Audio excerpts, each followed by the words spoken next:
ایک اعتراض یہ کیا ہے کہ جامعۃ الرشید کے پڑھے ہوئے ہیں اسماعیل ریحان صاحب،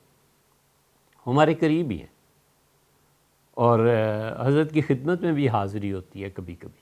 اسماعیل ریحان صاحب بہت فاضل، ماشاءاللہ بہت پڑھے لکھے آدمی ہیں۔ انہوں نے کہا کہ حضرت حسن رضی اللہ عنہ نے جو 100 شادیاں کی تھیں وہ روایت ضعیف ہے۔ قصہ یوں چلا تھا کہ کراچی کے ایک مفتی صاحب ہمارے محترم نے بیان کی تھی اور ہم نے اس کی تائید میں ہی کہا تھا کہ مفتی صاحب نے جو کچھ کہا وہ صحیح کہا، اس میں کوئی گھبرانے کی بات نہیں۔ سیدنا حسن رضی اللہ عنہ کی تھی ایسی بات، اور وہ بہت کثرت سے شادیاں کرتے تھے۔ وجہ کیا تھی؟ وجہ رسول اللہ صلی اللہ علیہ وسلم کا نواسہ ہونا تھا۔ ہر کوئی چاہتا تھا کہ حضور اقدس صلی اللہ علیہ وسلم کے ساتھ رشتہ جڑ جائے۔ یہ تفصیل سے اس دن بیان ہو گیا تھا، اسے نہیں دہراتے، بس ایک بات اس میں سے عرض کرتے ہیں کہ اسی لیے حضرت حسن رضی اللہ عنہ کی ایک جوان بیوی، ان کی وفات کے بعد دوسری شادی اس نے نہیں کی۔ جب زیادہ اصرار کیا اس کے ماں باپ نے تو اس نے کہا میں شادی سے انکار نہیں کرتی، لیکن یہ میرا رشتہ حسن کے ساتھ نہیں تھا، یہ میرا رشتہ تو گویا حضور صلی اللہ علیہ وسلم نے اپنے نواسے کے لیے مانگا تھا۔ میں چاہتی ہوں کہ قیامت کے دن رسول اللہ صلی اللہ علیہ وسلم کی بہوؤں میں شمار کی جاؤں، میں کسی اور سے شادی کرنا ہی نہیں چاہتی۔ چنانچہ اسی طرح ان کا انتقال ہوا۔ یہ حضرت رسالت پناہ صلی اللہ علیہ وسلم کے ساتھ محبت تھی لوگوں کی، یہ ان کے رشتے تھے، یہ ان کے واسطے تھے، یہ اہل بیت کرام تھے۔ اہل بیت کرام کے متعلق حضور صلی اللہ علیہ وسلم نے فرمایا تھا کہ میں 2 چیزیں تم میں چھوڑ کے جا رہا ہوں، دیکھو ان سے چمٹے رہنا، ایک اللہ کی کتاب عطرتی ھذا، اور میں اپنے اہل بیت کرام رضی اللہ عنہ کو چھوڑ کے جا رہا ہوں۔ اور حضور اقدس صلی اللہ علیہ وسلم نئی امت کو کہا تھا کہ میرے اہل بیت کا خیال کرنا، اور انہوں نے ہی امت کو کہا تھا کہ جو عبد المطلب کی اولاد کے ساتھ نیکی کرے گا قیامت میں میری ذمہ داری ہے، میں اس کا زعیم ہوں، میں گارنٹی دیتا ہوں کہ میں اس کو اس نیکی کا صلہ اللہ سے دلواؤں۔ تو اہل بیت کرام رضی اللہ عنہم کی بڑی قدر و منزلت تھی، اسی لیے ان میں خود بھی اتنی شرم و حیا تھی کہ غالباً حضرت زین العابدین رحمۃ اللہ علیہ، حضرت موسیٰ کاظم رحمۃ اللہ علیہ، بہرحال یہ کسی کے ہاں جاتے تھے تعارف نہیں کراتے تھے۔ کسی نے پوچھا حضرت تعارف تو کرا دیا کریں، فرمایا شرم آتی ہے۔ وہ آدمی حضور اقدس صلی اللہ علیہ وسلم کا پوتا پڑپوتا ہونے کی حیثیت سے میرا اکرام کرے گا، میں نہیں چاہتا کہ حضور صلی اللہ علیہ وسلم کے ساتھ اپنے رشتے کو بیچوں، کوئی اجرت لوں لوگوں سے۔ تو اسی اسماعیل ریحان صاحب کی کتاب آپ نے فرمایا ہے کہ میں نے خود پڑھا ہے، یقیناً آپ نے پڑھا ہوگا بھیا، ہم نے حضرت کی کتاب نہیں دیکھی، لیکن مسئلہ یہ ہے کہ اردو کی کتابیں پڑھ کے اتنے بڑی چیزوں پر بحث کرنا اور یہ مشورہ دینا کہ تحقیق کر لیا کرو، یہ ذرا سی کھٹک پیدا ہوتی ہے۔ آپ کے سامنے جو کچھ عرض کیا جاتا ہے حد الوسع اصل مراجع کی طرف جایا جاتا ہے کہ اصل میں یہ بات کہاں آئی ہے۔ قرآن میں ہے، سنت میں ہے، ائمہ مجتہدین میں ہے، ابن حجر ہیں، امام ذہبی ہیں، شیخ ابن تیمیہ رحمۃ اللہ علیہ ہیں، فتح القدیر والے صاحب فتح القدیر ہیں رحمہ اللہ، یہ وہ لوگ ہیں جو اتھینٹسٹی ہے، وہ کسی چیز پہ نظر اٹھا کر دیکھ لیں تو ان کی نظر کا جواب نہیں بنتا۔ ابن حجر رحمۃ اللہ علیہ کسی چیز کے متعلق کہہ دیں کہ یہ حدیث ہمیں نہیں ملی، ہم تو کم سے کم بہت مایوس ہو جاتے ہیں کہ حافظ کو نہیں ملی تو اور کس کو ملنی ہے۔ یہ تو اب دور آ گیا نا کہ ایک کلک پہ ساری چیزیں آ گئیں۔ یہ اس زمانے کی پڑھی لکھی چیزیں ہیں جس زمانے میں ایک ایک حدیث کو ڈھونڈنے کے لیے 200 اور 300 ورقے پڑھنا پڑتے تھے کہ حدیث آئی کہاں۔ تو یہ کہنا کہ انہوں نے لکھا اپنی کتاب میں، یقیناً آپ نے تحریر فرمایا، ہمیں اعتماد ہے لکھا ہوگا، لیکن یہ ضعیف نہیں ہے۔ تو جو کراچی کے مفتی صاحب تھے، ہم نے پہلے بھی کہا تھا کہ انہوں نے صحیح فرمایا، ان کی تائید کی تھی، اب بھی تائید کرتے ہیں۔ اب اسلام کی اس پوری تاریخ میں ذہبی سے بڑا آدمی بھی کوئی جانتے ہیں؟ 50 جلدوں میں تو ذہبی نے اسلام کی تاریخ لکھی ہے، اور ذہبی رحمۃ اللہ علیہ کی سیر اعلام النبلاء 32 جلدوں میں ہے۔ ہم نے صرف زندگی میں 2 آدمی دیکھے ہیں جنہوں نے سیر اعلام النبلاء کو پڑھا ہے، ایک اہل حدیث تھے اور وہ ندوی تھے، مولانا حنیف ندوی صاحب رحمۃ اللہ علیہ۔ وہ لاہور میں ان کی دکان تھی، تو کبھی کبھی ان کی خدمت میں حاضری ہوتی تھی صرف سلام کے لیے، اور اللہ تعالیٰ کو شاید دکھانا مقصود تھا کہ کئی مرتبہ ان کے دوست بیٹھے ہوتے تھے، اہل حدیث حضرات تھے سارے،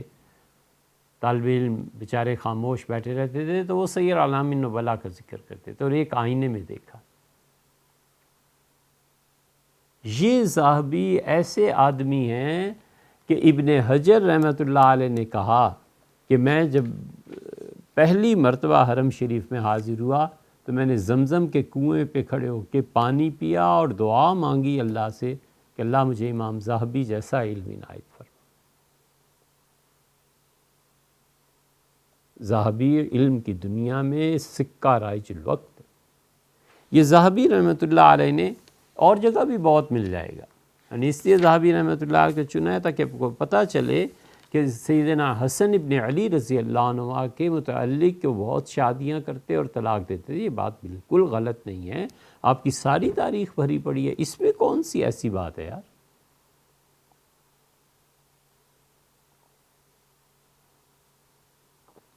جوان لڑکوں کی بات تھوڑی ہے کہ جنس پہ آ کے اٹک جاتی ہے، اس سوئی کو گھمانا چاہیے۔ ان شادیوں کی وجہ کچھ اور تھی، اور وہ اور وجہ حضور اقدس صلی اللہ علیہ وسلم تھے،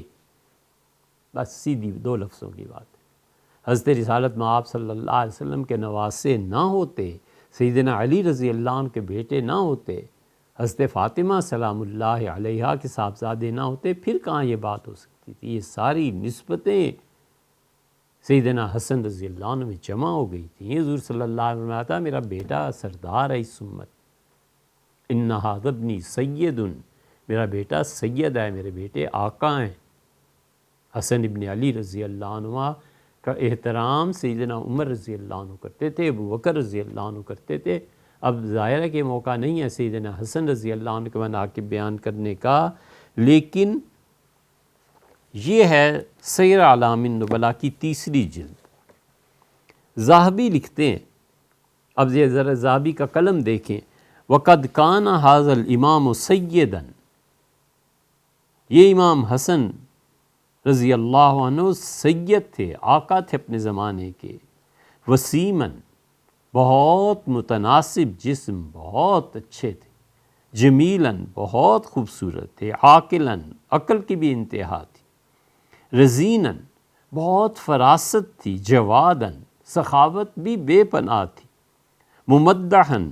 ہر طرف ان کی تعریف کی جاتی تھی، خیراً، خیر تقسیم کرتے تھے، دیناً، اللہ کے دین پہ بہت عمل کرنے والے، ورعاً، بہت متقی، محتشماً، بڑی عزت والے، کبیر شان، جدھر نکل جاتے تھے ان کی شان، ان کے گن گائے جاتے تھے۔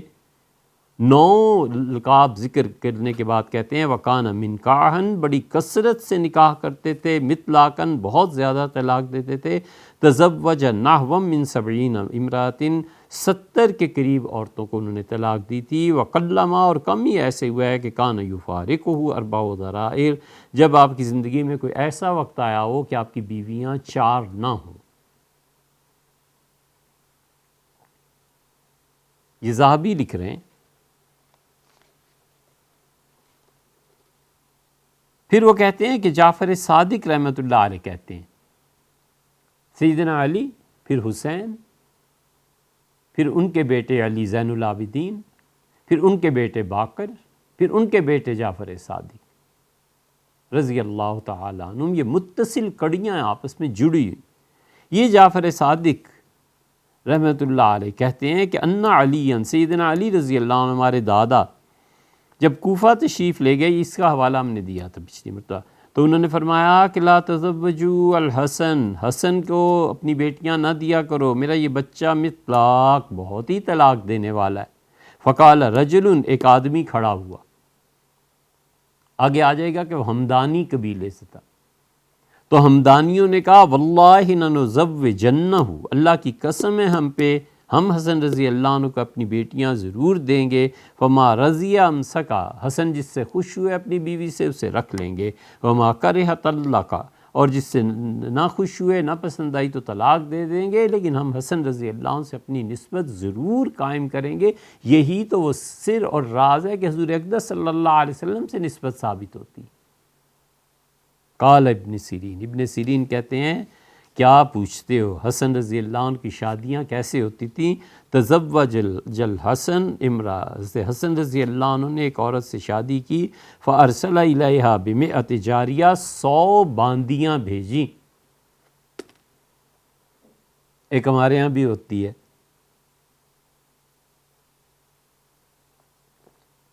بعض تو ایسے خراب ہوتے ہیں شروع دن سے ہی نیت یہ ہوتی ہے جیسے خادمہ لا رہے ہیں، ولیعص باللہ۔ یہ اسلام ہے، یہ دین نہیں سمجھ میں آتا۔ سیدنا حسن رضی اللہ عنہ نے 100 باندیاں بھیجیں، مع کل جاریہ 1000 درہم، اور ہر ایک باندی کو 1000 درہم دیے۔ فرمایا جاؤ میری بیوی کی رخصتی کرا کے لاؤ، اور یہ 1000 درہم، 100 باندیاں، 100 عورتیں، لاکھ ہو گیا نا، تو فرمایا یہ سب میری بیوی پہ خرچ کر دیں۔ یہ عزت اور شان ہے سیدنا حسن رضی اللہ عنہ۔ اللہ نے مال تھوڑا دیا تھا، بہت پیسہ تھا، بہت پیسہ، اتنا پیسہ تھا کہ حضرت حسن رضی اللہ عنہ کو خود یہ کہنا پڑا معاویہ رضی اللہ عنہ سے کہ مال کی کثرت نے، معاویہ تم جانتے ہی ہو ہماری عادتیں بہت بگاڑ دی ہیں، تو اس لیے اتنے کم پیسے پہ بات نہیں ہوتی، پیسے زیادہ بڑھائیں۔ تو انہوں نے کہا حضرت یہ ہے کاغذ، آپ جتنے لکھ دیں میں دستخط کر دیتا ہوں۔ یہ سب تعظیم اصل میں حضرت رسالت مآب صلی اللہ علیہ وسلم کی محبت تھی، انہی کی محبت سے یہ ساری چیزیں قائم ہیں، انہی کی محبت ایمان ہے۔ اللہ کے رسول تھے، اللہ نے انہیں چنا تھا، اللہ نے ہدایت دینے میں ان کا اعتبار کیا تھا، اللہ نے ان سے اپنی محبت کا اظہار فرمایا ہے، ہم لوگوں کے آقا اور مولا تھے۔ سیدنا حسن رضی اللہ عنہ کی رخصتی ایسے ہوئی تھی اس بیوی کی، ذہبی کہتے ہیں حج 15 مرہ، 15 حج کیے زندگی میں، وحج کثیرا منہا ماشیا من المدینہ الی مکہ، اور ان 15 حجوں میں اکثر حج انہوں نے پیدل مدینہ منورہ سے مکہ مکرمہ کا سفر کیا۔ ونجائب، بڑی بڑی اعلیٰ نسل کی اونٹنیاں حضرت حسن رضی اللہ عنہ کے ساتھ جاتی تھی تاکہ وہ جا کے بیت اللہ میں اللہ کے سامنے نظر پیش کریں، جا کر وہاں پہ وہ چیز چڑھائیں۔ سیدنا حسن ابن علی رضی اللہ عنہ ذہبی کہتے ہیں کہ ایک مرتبہ تقریر کر رہے تھے، ایک آدمی کھڑا ہوا اور اس نے کہا اشہد، میں خدا کی قسم کھاتا ہوں، گواہی دیتا ہوں، لقد رأیت رسول اللہ صلی اللہ علیہ وسلم، میں نے حضور اقدس صلی اللہ علیہ وسلم کو دیکھا تھا، آپ نے اپنی کمر اور گھٹنے کھڑے کر کے انہیں ایک چادر سے کس لیا تھا۔ مسجد نبوی میں تشریف فرما تھے، اور یہ آگے حسن رضی اللہ عنہ، اور آپ بار بار فرما رہے تھے کہ من احبنی فلیحبہ، جو مجھ سے محبت کرتا ہے نا اسے چاہیے حسن سے محبت کرے، اور لوگوں تمہیں چاہیے کہ میرا یہ پیغام ہر اس شخص کو پہنچاؤ جو اس وقت حاضر نہیں ہے کہ میری گفتگو سن سکے۔ اور پھر اس نے کہا کہ میں اگر حضور اقدس صلی اللہ علیہ وسلم نے نہ کہا ہوتا اور عظمت رسول اللہ صلی اللہ علیہ وسلم ما حدثتکم، میں کبھی بھی حسن کے بارے میں یہ بات نہ کہتا، اگر رسول اللہ صلی اللہ علیہ وسلم نے یہ نہ کہا ہوتا، میں نے نہ سنا ہوتا، کیا فرماتے تھے میری یہ بات ہر اس شخص تک پہنچاؤ جو میری بات آج نہیں سن رہا، کہ جو مجھ سے محبت کرتا ہے اسے چاہیے کہ حسن سے محبت کرے۔ اس درجے کے آدمی ہیں۔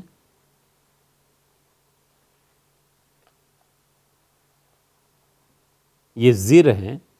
کہتے ہیں حضور اقدس صلی اللہ علیہ وسلم حاذان ابن آیا، یہ دونوں بچے میرے بیٹے ہیں، من احبہما فقد احبنی، اور جو ان دونوں سے محبت کرتا ہے وہ مجھی سے تو محبت کرتا ہے۔ دیکھا آپ نے، یہ جو شادیاں کرتے تھے، لالا کے عرض کرتے تھے، یہ اصل میں حضور صلی اللہ علیہ وسلم ہی کی تو محبت تھی، اس میں کیا اشکال کی بات ہے بھئی؟ سعید ابن راشد کہتے ہیں یعلا ابن مرہ کی روایت سے کہ حسن اور حسین رضی اللہ عنہما دونوں آئے، بچے تھے نا، تو آہستہ آہستہ چھوٹے چھوٹے قدم رکھتے ہوئے بھاگتے ہوئے آئے، اور ایک بچہ رسول اللہ صلی اللہ علیہ وسلم کو پہلے چھونے میں کامیاب ہو گیا۔ گویا ایک طرح کا بچوں میں مقابلہ تھا کہ پہلے نانا کے پاس کون پہنچتا ہے۔ فجعل یدہ فی رکبتہ، حضور اقدس صلی اللہ علیہ وسلم نے اس بچے کو گردن سے پکڑا اور پھر ثم ضمہ الیہ، حضور اقدس صلی اللہ علیہ وسلم نے اپنے سینے سے اسے لگا لیا، ثم قبل ھذا، پھر حضور اقدس صلی اللہ علیہ وسلم نے اسے بوسہ دیا، اتنے میں دوسرا بچہ آیا، پھر اسے بوسہ دیا، کبھی اس کو چومتے تھے کبھی اس کو، اور فرمایا انی احبہما، میں ان دونوں سے محبت کرتا ہوں، تو لوگو تم بھی اس سے محبت کرو۔ اور پھر فرمایا حضور اقدس صلی اللہ علیہ وسلم نے ایھا الناس، بہت زیادہ جب محبت کا اظہار فرمایا تو آپ نے گویا اس اپنی بات کو کہ اگر کوئی بیوقوف ایسا ہو جو نہ سمجھ سکے اس محبت کو، یا امت میں بعد میں کوئی آئے تو اس کے سمجھانے کو فرمایا ایھا الناس، لوگو ان الولد، اور بیٹا جو ہے نا، مبخلت، یہ باپ کو بخیل بنا دیتا ہے، مبخلتن، باپ اس کی وجہ سے بخیل ہو جاتا ہے۔ ویسے جوانی میں بہت پیسہ خرچ کرتا ہے، مگر جب بیٹا ہو جاتا ہے نا تو پھر پیسہ بچانے لگتا ہے کہ کل کو یہ بڑا ہو جائے گا، کدھر سے خرچ کروں گا۔ مجبنتاً، اور دیکھو اس بیٹے کی وجہ سے، ان بچوں کی وجہ سے باپ بزدل بھی ہو جاتا ہے۔ پہلے کہاں ہر ایک سے لڑتا پھرتا تھا اور جہاد اور ادھر جاؤ اور ادھر جاؤ، اب بزدل ہو جاتا ہے کہ کیا لڑنا ہے، پھر بچے ہیں، پھر بیوی ہے۔ مجہلتن، اور پھر علم حاصل کرنے سے بھی گریزاں ہو جاتا ہے۔ تین چیزیں فرمائیں، فرمایا لوگوں جب اولاد ہو جاتی ہے نا تو پھر والدین جو ہوتے ہیں بخیل ہو جاتے ہیں، بزدل ہو جاتے ہیں، اور علم حاصل کرنے کی جو طلب ہونی چاہیے وہ بھی نہیں رہتی، اس لیے کہ اولاد کو جو پالنا ہے۔ تینوں چیزیں حضور اقدس صلی اللہ علیہ وسلم نے فرمائیں، بہت تفصیل سے ذکر کیا ہے انہوں نے کہ کتنے حضرت حسن رضی اللہ عنہ محبت کے ساتھ تھے۔ پھر وہ ذہبی لکھتے ہیں عن ابی ان عمر، وہ کہتے ہیں سیدنا عمر رضی اللہ عنہ لما دونت دیوان، جب انہوں نے فہرستیں مرتب کرائیں کہ ملک میں تنخواہیں کتنی ہوں گی، تو الحق الحسن والحسین بفریضت ابیہما،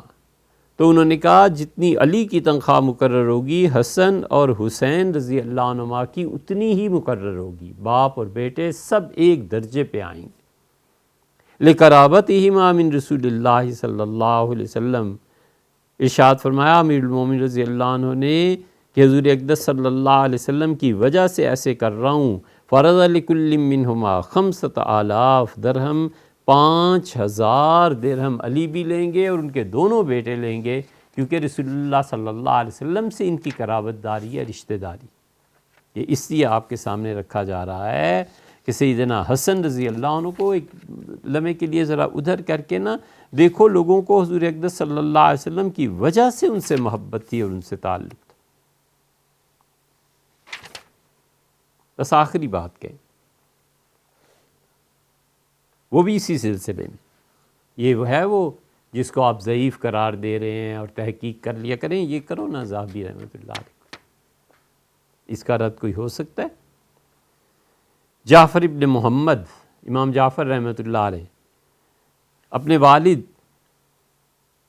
سے روایت کرتے ہیں کہ قال علی، ان کے دادا سیدنا علی رضی اللہ عنہ نے کہا ما زال حسن یتزوج ویطلق، میرا بیٹا حسن سیدنا علی رضی اللہ عنہ کا اتنی زیادہ یہ شادیاں کرتا ہے، اتنی طلاقیں دیتا ہے، حتیٰ خشیت، میں تو ڈر گیا ہوں کہ ایسے نہ ہو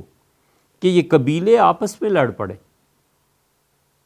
یا اہل الکوفہ، اے کوفہ والو لا تزوجوا، میرے بیٹے سے نہ شادیاں کیا کرو، نہ اس کے لیے رشتے بھیجو۔ فَإِنَّهُ بِالطَّلاق، میرا بیٹا بہت طلاق دے دیتا ہے۔ فَقَالَ رَجُلٌ مِّنْ حَمَدان، حمدان کا ایک آدمی کھڑا ہوا، اس نے کہا وَاللَّهِ لَنُزَوِّجَنَّهُ، اللہ کی قسم ہے ہم حضرت حسن رضی اللہ عنہ کے خاندان میں شامل ہونے کے لیے اپنی بچیوں کے رشتے ضرور دیں گے، جس کو وہ چاہیں گے رکھ لیں گے، جس کو چاہیں گے طلاق دے دیں گے۔ یعنی مطلب یہ کہ انہوں نے کہا حضرت حسن رضی اللہ عنہ کے والد سیدنا علی رضی اللہ عنہ سے کہ آپ کے کہنے سے ہم باز نہیں آئیں گے، اور سیدنا علی رضی اللہ عنہ نے بھی گویا ایک مشورہ دیا تھا، یہ نہیں ہے کہ کوئی قانون یا کوئی چیز نافذ کی ہو۔ تو اس سے اطمینان رہنا چاہیے کہ اللہ تعالیٰ ہی کی توفیق سے، محض اس کی توفیق سے جو روایات، جو چیزیں بیان کی جاتی ہیں اس کے پیچھے تحقیق ہوتی ہے۔ اس کے باوجود خوشی ہے کہ کچھ لوگ تو ایسے ہیں جو تنقید کریں، کچھ لوگ تو ایسے ہیں جو ہر بات کو ایسی قبول نہ کریں، سوچ سمجھ۔ بات کے لوگ تو بات کے ہیں، اللہ نے قرآن کے بارے میں کہا ہے، اللہ تعالیٰ نے فرمایا ہے کہ جب میری آیات کو سنتے ہیں لم یخروا علیہا صما و عمیانا، اندھے بہرے ہو کے قرآن کو نہیں مان لیتے، سوچتے ہیں، سمجھتے ہیں، غور کرتے ہیں کہ اللہ نے کیا کہا ہے، پھر سمجھ کے قبول کرتے ہیں کہ یہ پروردگار نے کہا ہے، یہ کلام ہے اور یہ حکم۔